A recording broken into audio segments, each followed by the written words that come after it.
Ini kita akan membicarakan masalah yang paling trendy, yaitu tentang corona. Sesuai dengan permintaan dari takmir bahwa corona lagi merebak, maka kita akan membahas corona. Sedangkan topik yang lain mungkin kita bahas pada waktu yang lain. Para jamaah yang saya hormati, corona itu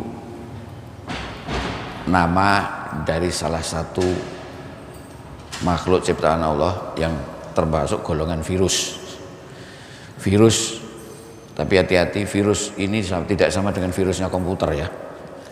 Jadi sekarang zamannya ada virus komputer, ada virus penyakit. Sama-sama penyakit, penyakitnya komputer sama penyakitnya manusia, penyakitan.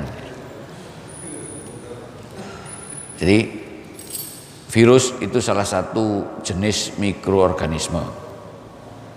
Jadi binatang yang amat sangat kecil. Mungkin yang lain pernah mendengar yang namanya bakteri, ada sendiri. Ada yang namanya parasit. Bukan parasit untuk terjun, tapi parasit itu ya salah satu jenis penyebab penyakit. Parasit ada. Ada lagi satunya yang namanya chlamydia, satunya virus. Jadi virus ini yang paling kecil. Di antaranya itu parasit mungkin yang lebih besar, kemudian agak kecil ada bakteri, ada chlamydia, ada virus. Nah ini virus. Ya. Virus yang termasuk dalam virus corona ini termasuk virus yang baru, yang menurut buku yang pernah saya baca itu muncul tahun 2019. Tetapi dari jenis virus corona ini sudah pernah muncul beberapa tahun yang lalu dari kelompoknya, yaitu mungkin pernah kita dengar dulu ada yang namanya SARS, ada yang namanya MERS. Nah, SARS itu singkatan dalam bahasa Inggris namanya Severe Acute Respiratory Syndrome. Jadi sindrom penyakit akut saluran pernapasan yang berat. Severe itu berat. Jadi SARS itu singkatan dari ini. Kalau MERS ini Middle East Respiratory Syndrome. Jadi Middle East itu Timur Tengah. Jadi ini dulu munculnya di Timur Tengah. Ini Timur Tengah. Kalau ini banyak di daerah kita juga, di Cina, di Asia Tenggara ini banyak ini tempo hari SARS ini ya. Jadi dari ini sekarang muncul yang baru yang namanya virusnya itu yaitu nama lengkapnya itu SARS-CoV 2019. Jadi SARS-CoV 2019 ini nama virusnya. Nama virus yang sekarang lagi rame-rame dibahas itu adalah SARS-CoV 2019. Ini nama virusnya. Kemudian karena ini virus ini menyebabkan penyakit, maka penyakitnya disebut COVID 2019. Jadi kalau COVID 2019 itu nama penyakitnya. Ini nama virusnya. Jadi dua hal ya. Nah, virus SARS ini, virus itu biasanya dia hidup di hewan. Di hewan. Hewan diantaranya ada sapi, ada babi, ada lagi kelelawar, ada lagi musang, di antaranya. Makanya itu kalau ada baca tulisan-tulisan tentang kelelawar yang tempoh hari sempat dimuat oleh Pak Dahlan Iskan, cerita tentang kelelawar dan sebagainya, itu virus-virusnya adalah ini. Jadi biasa hidup di sini. Tetapi ini bisa menyebabkan sakit berat pada hewan ini. pada hewan ini bisa sakit berat. Nah, tetapi ini bisa pindah ke manusia. Jadi dari sini pindah ke manusia. Makanya virus itu disebut zoonotik. Artinya penyakit yang ditularkan dari hewan ke manusia. Nah, kalau saya ke manusia, ini bisa ke manusia lain.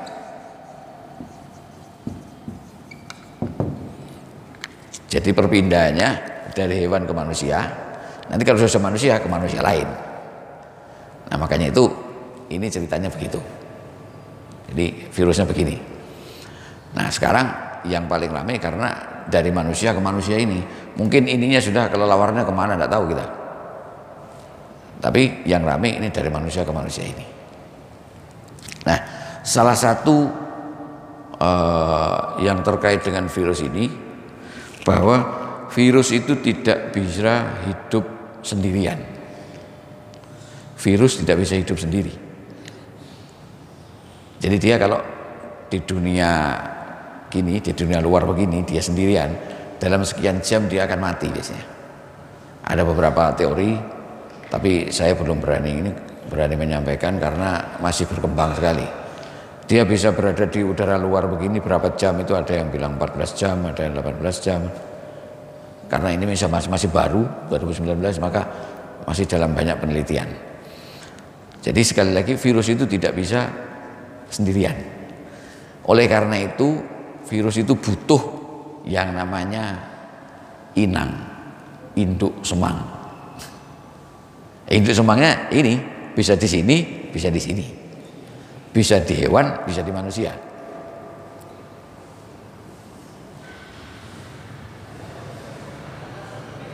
Ini ceritanya ya. Jadi bisa di hewan, bisa di manusia. Maka kalau tidak ada induk semang ini, dia segera mati. Tidak bisa bertahan lama. Itu ceritanya begitu. Nah, sekarang bagaimana penyakit yang ditimbulkan oleh virus ini? Ya, penyakitnya sebenarnya hanya batuk pilek. Biasanya ya, ada panas, batuk, pilek, biasa sakit tenggorokan. Ini biasanya panasnya ini biasanya rata-rata bisa lebih dari 38 derajat. Panas biasanya itu. Ini awalnya begini. Nah, karena ini respiratory syndrome tadi namanya, maka kalau dibiarkan ini bisa berkembang menjadi sesak nafas. Bisa sesak nafas. Jadi batuk pilek seperti batuk pilek biasa itu nanti bisa sesak nafas. Ini cerita penyakitnya seperti itu. Kalau penyakitnya sesak nafas ini tidak bisa ditanggulangi, maka nanti belakangnya jadi gagal nafas.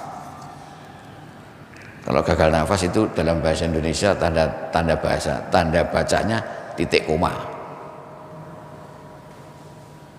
Titik koma. Kalau titik koma tidak bisa diatasi, nanti jadi titik. Titik selesai. Titik koma, titik. Jadi ceritanya begitu ceritanya. Oleh karena itu kita juga waspada. Penyakit-penyakit yang terkait dengan gejala begini, ini bisa membuat bias. Artinya, apakah penyakit ini termasuk COVID 2019 atau bukan? Contohnya kalau ada orang sesak nafas, sebelumnya dia punya asma, ya belum tentu. Dia mungkin sesak nafas karena mungkin penyakit jantung, juga belum tentu. Kalau sebelumnya penyakit jantung ada, kemudian dia batuk pilek, sesak nafas, apakah ini COVID? Belum tentu. Makanya itu perlu ada beberapa tahapan untuk konfirmasi tadi. Nah, konfirmasinya tentu saja itu dengan ada beberapa tes laboratorium yang dilakukan. Sayang sekali tes laboratorium itu sekarang kondisinya masih terbatas. Artinya belum tersedia di semua fasilitas kesehatan tesnya itu. Termasuk di Sumeneb ini kita belum bisa menyediakan karena kita coba mesen ke suatu penyedia, akan dikirim kira-kira 1-2 minggu yang akan datang. Apa pasti? Belum pasti. Walaupun kemarin ada kabar bahwa ada pejabat negara yang datang ke Cina untuk mencari tes itu. Konon katanya membawa pulang sini dengan pesawat Hercules 5 juta pack untuk tes. Begitu. Tes untuk corona ya. Salah satu pejabat negara kita datang ke sana bawa itu. Oleh karena itu penyakit ini menular, maka mau tidak mau kalau kita kepingin terbebas, kita harus memutus rantai penularan itu. Kita putus rantai penularan itu. Nah, karena kalau kita memutus rantai penularan, maka kita sudah tahu, katakanlah ini adalah perilaku virus dan penyakitnya begini. Nah, berdasarkan ini, maka kita akan mencoba memutus rantai penularan. Nah, diantaranya maka itu dalam tindakan pencegahan. Tindakan pencegahan. Nah, sebelum kita melakukan tindakan pencegahan, maka berdasarkan ilmu ini, maka orang yang diduga atau orang yang sakit ini dilakukan pengelompokan. Ya, pengelompokan yang pertama itu yang namanya ODR, ya. Orang dengan risiko, ya, ODR ya, orang dengan risiko. Orang dengan risiko. Siapakah orang dengan risiko ini? Yaitu orang yang datang di suatu daerah berasal dari daerah yang terpapar atau berasal dari negara yang terpapar. Umpamanya di sini ada orang yang bisnis atau dia lagi jalan-jalan ke Cina, ke Wuhan. Nah, daerahnya kan Wuhan namanya. Pertama kali daerah Wuhan ya. Makanya Donald Trump ngomongnya ini penyakit Wuhan. Ya, dia datang dari Tiongkok, datang ke sini. Lah orang ini kalau dia tidak sakit, ini namanya orang dengan risiko. Maksudnya risiko untuk bisa jadi sakit, risiko untuk bisa jadi menularkan. Ini orang dengan risiko. Dia tidak sakit, tapi mungkin dia membawa penyakit. Oh ya, lupa tadi saya bahwa virus corona ini kira-kira kalau kita kena virus sampai dengan sakit rata-rata antara 2 minggu. Jadi 2 minggu kemudian kalau kita kena terpapar virus, 2 minggu kemudian biasanya kita muncul sakit. Makanya kalau orang baru datang ini disebut orang dengan risiko karena 2 minggu kemudian kemungkinan bisa sakit. Maka biasanya ini diharapkan orang ini mesti lapor ke mungkin ke RT, ke kelurahan dan sebagainya, ke pihak pelayanan kesehatan terutama ke puskesmas ya, lapor. Kemudian ini akan dilakukan diikuti perkembangannya. Dia jadi sakit atau enggak? Sakit enggak? Orang yang di sekitarnya sakit atau enggak? Karena kalau virus itu penyakit itu timbul karena daya tahan yang kurang. Daya tahan seseorang itu kurang. Jadi orang kena virus bisa jadi sakit, bisa tidak sakit. Yang mereka punya daya tahan bagus itu tidak sakit, tapi kalau daya tahannya kurang itu bisa sakit. Atau ada kecenderungan orang itu cenderung kepada penyakit ini, ada itu. Jadi di dalam diri seseorang itu bisa kebal, bisa tidak kebal. Nah, yang tidak kebal ini bisa memang dia kekebalannya kurang, atau dia kekebalannya cukup tapi punya kecenderungan untuk mudah terserang penyakit ini. Ada itu. Jadi orang ini harus diawasi dan orang di sekitarnya juga dilakukan pemeriksaan. Makanya pihak puskesmas kadang-kadang datang ini orang yang datang dari daerah berisiko namanya ODR ya. Orang tidak sakit sekali lagi, tapi kemungkinan orang di sekitarnya bisa sakit karena orang yang datang ini bisa membawa virus. Makanya jangan kalau ada video yang beredar, ada beberapa anggota DPR yang datang dari daerah risiko diperiksa ngamuk-ngamuk, jangan ditiru itu. Duh, bener ada itu, diperiksa ngamuk-ngamuk, jangan ditiru ya. Kemudian ada yang namanya ODP. ODP ini orang dalam pemantauan ya. Orang dalam pemantauan ini orangnya sakit, tapi sakitnya hanya menunjukkan batuk pilek saja. Hanya batuk pilek, tapi dia datang dari daerah yang berisiko. Dia datang dari, misalkan kalau di sini sekarang yang kita lihat di Jawa Timur ini peta merah, peta daerah merah yang sudah Surabaya, Malang, Sidoarjo, Magetan. Ya, tempat asli saya Magetan. Daerah merah. Ya Magetan itu dapat daerah dari tempo hari yang meninggal itu dari seorang ketua paguyuban Pasar Klewer. Jadi ketua paguyuban Pasar Klewer di Solo dia meninggal, kemudian dikubur di tempat asalnya di Magetan. Nah itu Magetan jadi merah diantaranya. Kemudian ada putranya yang pernah meninggal juga. Jadi ODP, orang yang sakit tapi dia habis dari daerah yang terpapar. Dia hanya sakit batuk pilek aja, batuk pilek, tapi itu harus dipantau. Jadi lebih ketat lagi dari ini, dari ODR, dipantau. Sakit batuk pilek saja. Nah, kemudian satunya PDP. Pasien, nah kalian ini sudah benar pasien ini dalam pengawasan. Ini pasien, biasanya ini sudah di rumah sakit kalau ini. Di rumah sakit ini. Kalau ini biasanya yang isolasi mandiri. ODP ini harus isolasi mandiri, artinya dia tetap di rumah isolasi mandiri. Kadang-kadang kalau ada daerah itu punya fasilitas, maka dia bisa diawasi dalam satu katakanlah semacam tempo hari karantina gitu ya, semacam karantina gitu. Tempo hari sempat ada karantina di pulau apa itu. Nah itu yang datang dari. Jadi ini bisa begini. Jadi ini tetap di rumah, ini juga di rumah isolasi mandiri. Kalau ini sudah di rumah sakit ini PDP ini. PDP di rumah sakit. Jadi diawasi secara ketat karena ini biasanya sudah menunjukkan ada tanda-tanda sesak kalau yang PDP ini.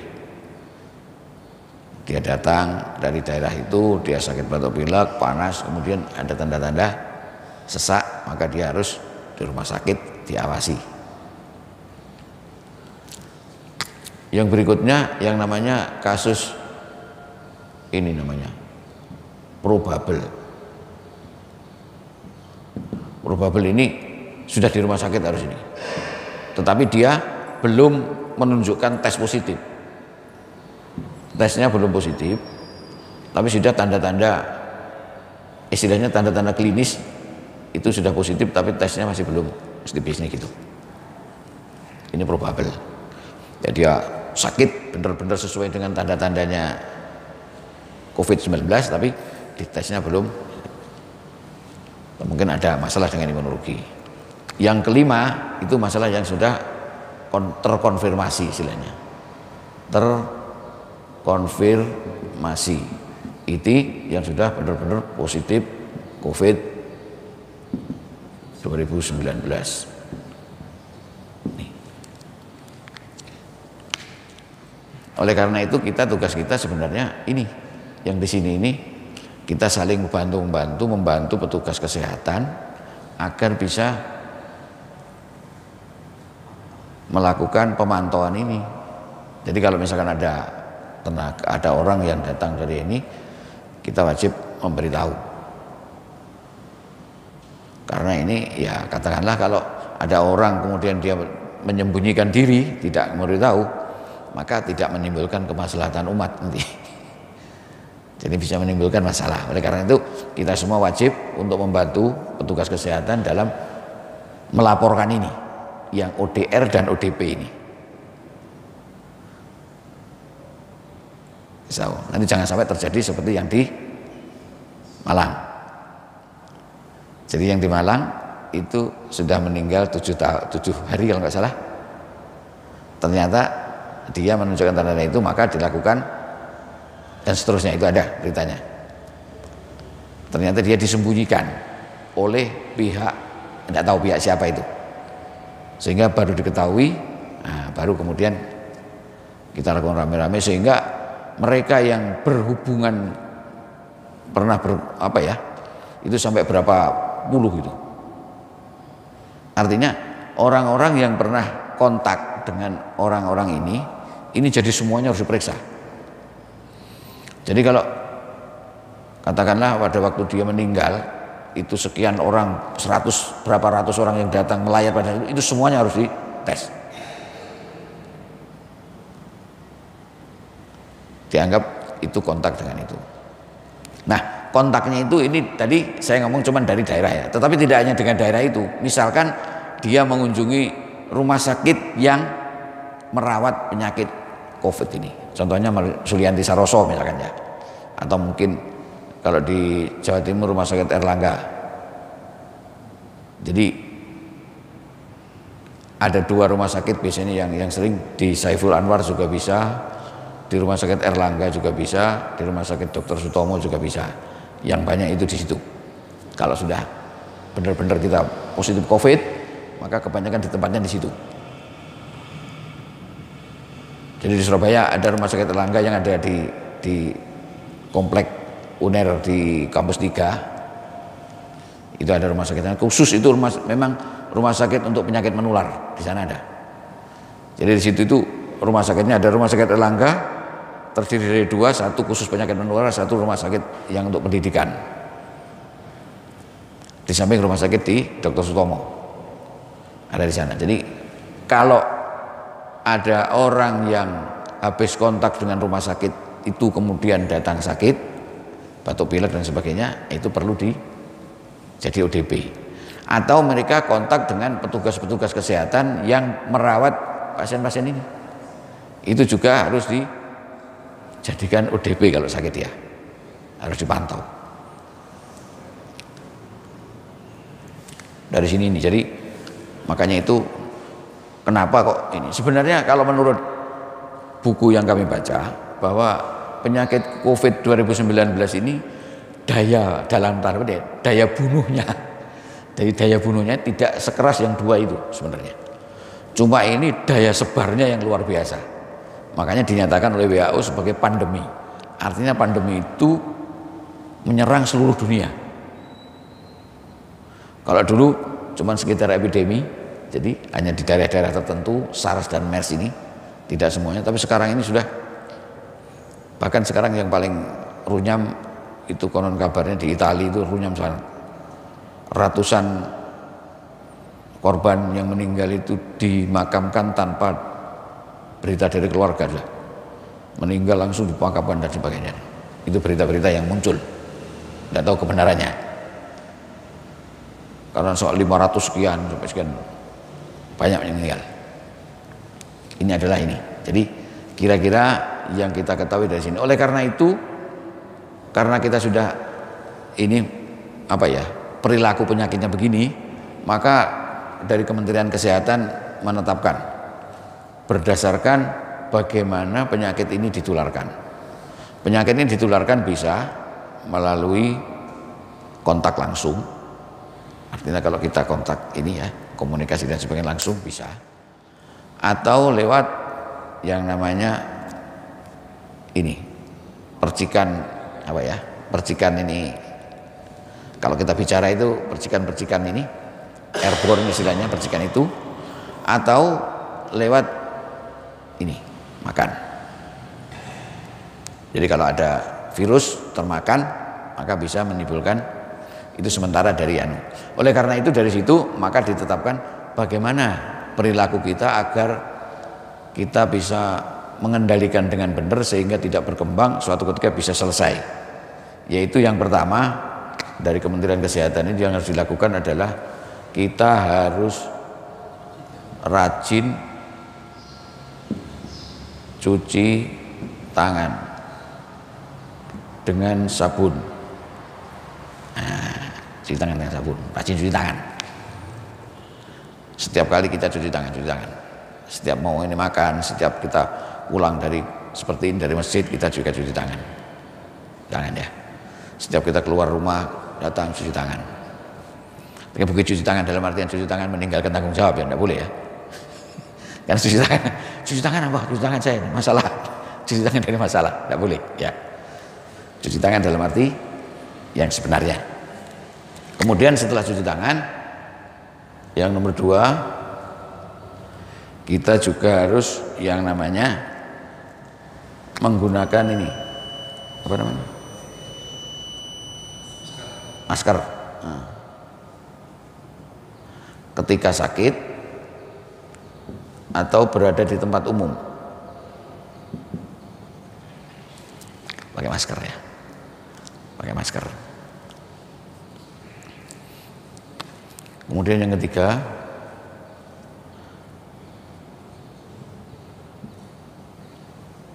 jabat tangan. Walaupun jabat tangan itu bagus, tapi sementara kita menghindari jabat tangan. Makanya ada cerita yang sahabat begini itu. Jabat tangan ya. Jabat tangan. Jadi kita jabat tangan. Kemudian yang keempat, kita menghindari kerumunan massa.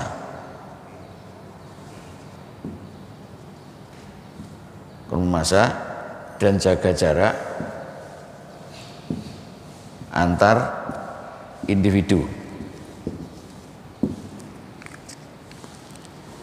Jaga jarak antar individu.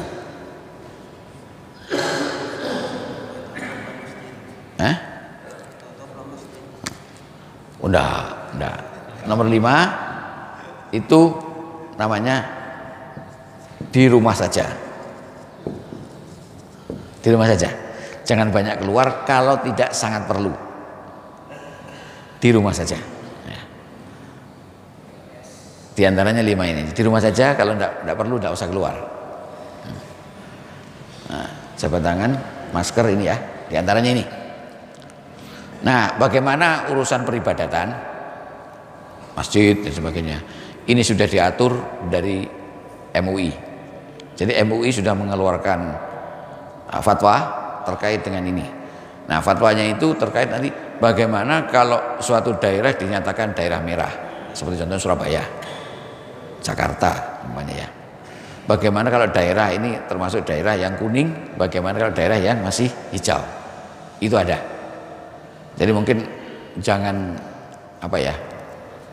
fatwa MUI itu sudah cukup komprehensif mengatur kita bagaimana untuk melakukan peribadatan. Karena sudah dipertimbangkan. Apalagi kalau kita dijelaskan, kalau saya baca saya lihat di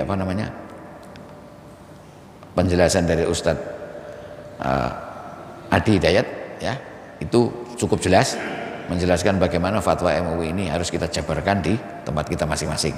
Tidak sama, se-Indonesia tidak sama. Tergantung dari daerah merah atau daerah kuning atau daerah yang hijau begitu. Kira-kira demikian yang bisa kami sampaikan. Muka-muka oke, monggo.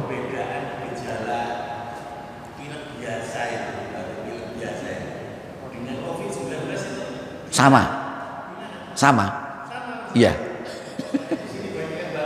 Iya, sama. Makanya kalau orang batuk-batuk, cuman ini bedanya dia kontak dengan daerah atau dengan orang dengan itu, Pak. Kalau dia cuma di Sumenep tok sementara ya, dia kena batuk pilek, insya Allah ya batuk pilek biasa mungkin. Tapi kalau nanti ada saudaranya yang datang dari Jakarta, nah itu bisa beda itu. Ada tes khusus, cuman kita belum tersedia di sini. Kita coba untuk mengadakan, tetapi masih dijanjii sama para penyedia. Karena kita sekarang susah Pak, mencari masker itu setengah mati dah. 5 ini. Hah? 5 ini Pak. 5 ini. Plus mungkin jaga kondisi badan. Makan cukup, jadi kondisi kita tetap dijaga prima. Makanya kita tidak boleh keluaran. Obat-obat virus belum ada obatnya Pak. Secara pasti virus belum ada obatnya. Jadi sebenarnya kita akan bertanding dengan daya tahan kita. Semakin bagus daya tahan, maka virus akan semakin tidak menimbulkan penyakit pada kita. Itu ceritanya. Dan menurut data-data yang ada, semakin tua usia kita, maka semakin rentan kena virus ini. Ya, betul itu. Yang saya terima data-data semakin kita tua, jadi seperti saya sendiri ini sudah ini rentan juga. Di atas 50 itu rentan. Makanya kita mesti jaga-jaga diri. Bagaimana caranya? Ini harus kita lakukan. Bagaimana? Kira-kira demikian kira-kira. Ya. Untuk kondisi terakhir Sumeneb saat ini gimana? Masih merah atau masih kuning? Kondisi terakhir Sumeneb yang kita temukan ini Pak, ODP 10 masih. ODP 10. Jadi tidak termasuk daerah merah kita. Tapi ini ODP-nya kemarin semalam saya konfirmasi 10. Ya, 10 orang yang ini ODP. Di rumah sakit? Enggak, ODP tidak di rumah sakit Pak. ODP ini isolasi mandiri di rumah sendiri. Ya. Di Sumeneb masih aman kok? Ya kita ngomong aman tidak berani Pak, karena virusnya itu tidak kelihatan Pak. Kita tidak bisa lihat itu datang virus, tidak bisa gitu loh. Ya. Apakah sudah bisa mendeteksi bahwa itu positif dan negatif untuk masyarakat Sumeneb? Kita belum ada tes laboratorium Pak, belum tersedia kita. Kita masih coba memesan, tapi dijanji masih dalam janji. Tidak tahu nanti kalau yang dari Cina itu sampai 5 juta katanya datang itu mungkin mau dibagi-bagi bagaimana? Karena terus terang itu akan diprioritaskan kepada daerah-daerah merah. Dari daerah merah itu jadi prioritas. Seperti Surabaya, Sidoarjo, kalau di Jawa Timur ya, Malang, Magetan. 4 ini yang daerah merah. Begitu kira-kira. Moga-moga aja, maka kita berdoa. Kita berdoa bersama-sama, kita lakukan ini, moga-moga di Sumeneb tetap aman gitu loh. Iya, itu yang anu kita. Karena kalau begitu nanti apa upaya kita, wong itu barangnya juga diobati tidak bisa masih. Mungkin demikian ya. Ya. Kenapa? Imunitas. Satu, imunitas itu seimbangkan antara pekerjaan dan istirahat. Ya. Yang kedua, kelola stres dengan baik. Jangan sampai kita stres. Stres itu dalam arti bukan orang gila, bukan. Artinya pikiran yang terlalu ini kita hindari. Badan yang terlalu lelah kita hindari. Jadi stres itu bisa stres psikologis, bisa stres fisik. Covid kita jangan terlalu takut. Takut sih oke. Takut kena sakit itu biasa orang, tapi bukan terlalu takut. Ya. Kemudian gizi dijaga. Ya. Makanan itu secara umum, makanan itu harus mengandung 6 hal. 1 karbohidrat, 2 protein, 3 lemak, 5 mineral, vitamin, air. Ini dijaga cukup. Dijaga cukup. Jadi 6 ya. Karbohidrat itu nasi dan sebagainya.